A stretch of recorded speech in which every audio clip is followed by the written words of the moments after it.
Joining us are two bright political minds, former White House Deputy Chief of Staff Karl Rove and host of the Guy Benson Show on Fox News Radio, Guy Benson. Welcome to you both. Gentlemen, Karl, things were going really well. John Lee Ratcliffe, Mike Waltz, Elise Stefanik, Lee Zeldin, Doug Burgum, and then he picks a guy who resigns to keep a scathing ethics report from becoming public. Why?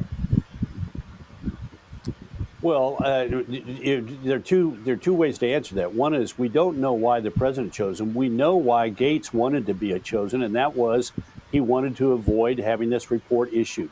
On Wednesday, he talks the president into naming him as Attorney General.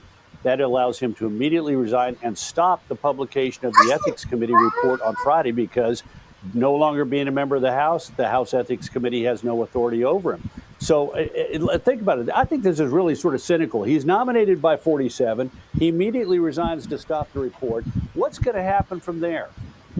One is he could get confirmed. I think that's highly unlikely. Talk about an unpopular member of the Republican Party and the Congress of the United States. It's him, and it's not because he's disliked so much by Democrats. It's that he's disliked by Republicans. So he's unlikely to get confirmed. All it takes is 4 members of the Republican membership of the Senate to say no to him. And I could count like 10 or 12 already that are expressing doubts or saying they're opposed. So maybe then the president makes a recess appointment in which he gets to serve in the job for 2 years. But again, you're right. The guy has never been a practicing attorney with a steady practice. He's never prosecuted. He's never managed or run a law firm. And he's going to run the largest law firm in the world? I don't think so. So I think what this ultimately is, he's counting on being turned down with the idea that he then runs for governor or senator in 2026, saying, I was a victim of the deep state, and rallies the MAGA base in order to try and get there.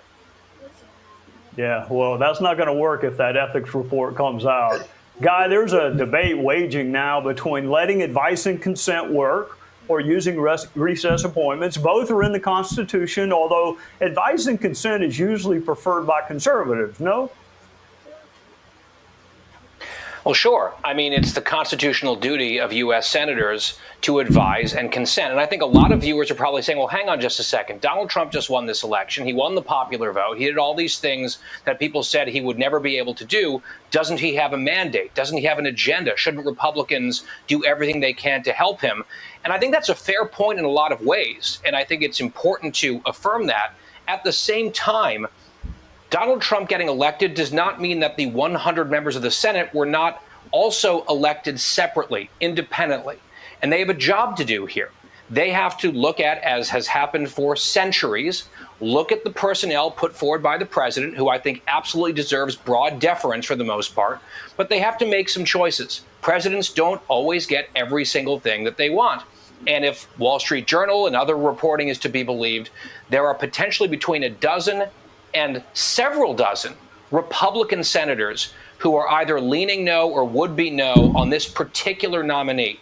So a question would arise at that point, if that's true, because whispering to reporters is different than going on the record and voting. But if it's true that there are at least 4 or more Republicans against this, it wouldn't be partisan obstruction. Democrats can't filibuster him. I'm sure they wish they could, right? But they got rid of that tool for the minority during the Obama administration. That's their bed to lie in. But if 4 or more Republican senators, maybe a lot more, decide we're going to draw a line on this one, then the question becomes, does the president want to get into a massive political fight with his own party at the very beginning of his presidency for this one person? That remains to be seen. All right, Karl, President Bush lost 2 cabinet picks, if I remember correctly, but so did John Adams and James Madison. I mean, almost all presidents don't get at some point what they want. So at what point do you pull the plug to avoid this protracted fight with the Senate when there's so much other work that needs to be done? Yeah, sooner rather than later, because the longer it goes on, the more it diverts attention from what President Trump is attempting to get done in his early days, the more it saps the energy and attention of the White House, and the more damage it does to the president.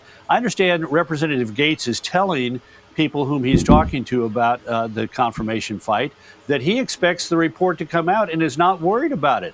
Well, if that's true, then why doesn't he step forward and say, I hope the House Ethics Commission releases the report? And if it doesn't, I hope it releases all the underlying evidence and all the underlying depositions and other materials that they used in order to arrive at their potential conclusion.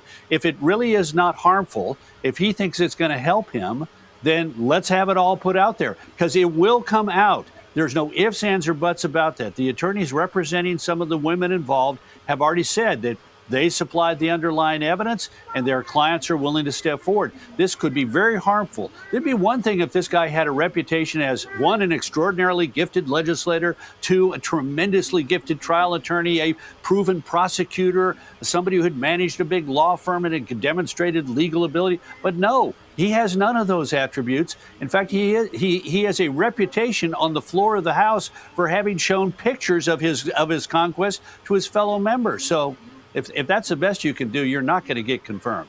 All right, Guy, before I let you go, history says the GOP has 2 years. They may defy it, but history isn't kind to the party in power. The 2026 Senate map is daunting. Is there a chance these confirmation fights slow down the legislative agenda for which Trump really does have a mandate?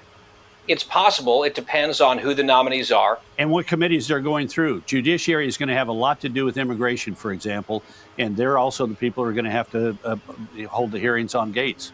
We shall see. GOP has full control. History is not always kind to that party with full control. Time is of the essence. Thank you both very much for joining us. Look forward to having you back as all these processes unfold. Thanks, Trey. Thanks.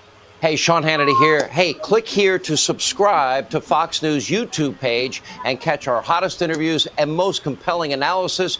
You will not get it anywhere else.